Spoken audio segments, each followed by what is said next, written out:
everybody's like, delete the video. You're making dark-skinned girls look weak. Guys,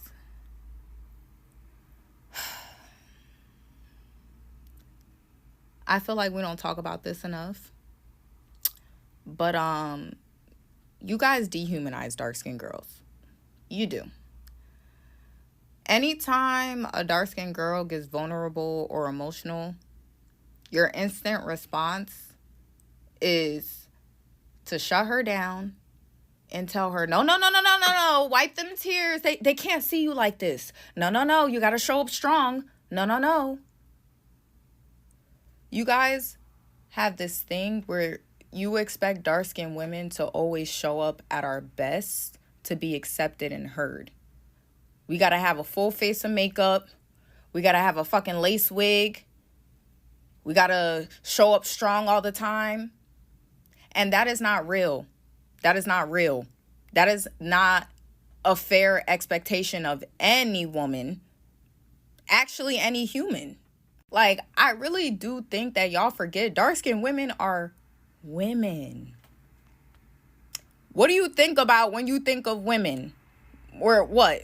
We're typically vulnerable, feminine, emotional beings. Are we not?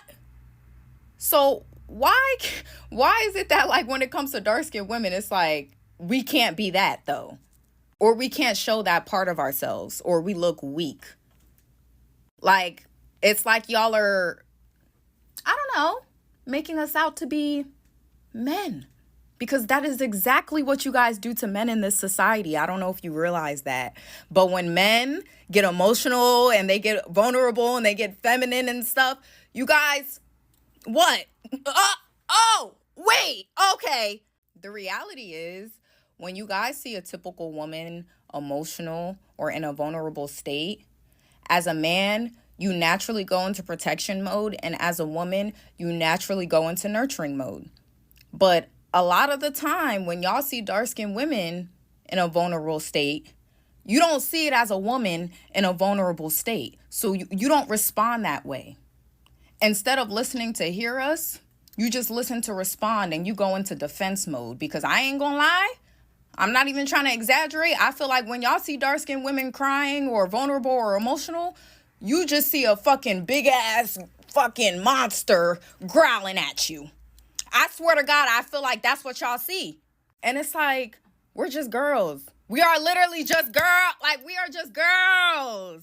Like, so I'm never going to get behind the whole, I got to wipe my tears. I got to show up strong all the time. No, I'm never going to get behind that. Y'all need to see the real. At the end of the day, if we're going to talk about colorism, we can't just show one side of it. Okay, we're not going to show one side of it. Y'all need to see the whole entire experience. And the anger, the rage, the pain, the tears, that is what comes with it, babe. And if we're going to have that conversation, we're going to include that as well. We're not going to just exclude that because dark-skinned women need to show our strongest selves. No, we're not doing that.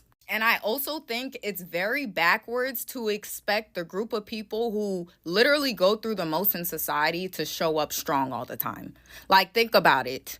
You expect everybody else who doesn't go through as much as us to be vulnerable and they can be emotional, but the people who go through the most are the ones who have to show up strong all the time. How backwards is that? So no, I will not be deleting the video. I don't give a fuck. Okay? At the end of the day, I'm a real ass bitch. All right? I was emotional. My friend just died. Okay? And y'all bitches piss me off. Online and in real life. Okay? That's why I was fucking crying. Unfortunately, I'm not just an activist on here. I do the shit in real life. So I get the ignorant motherfuckers in real life as well that I have to encounter. So, the shit is real, and y'all gonna see that. I don't give a fuck. Okay? Okay.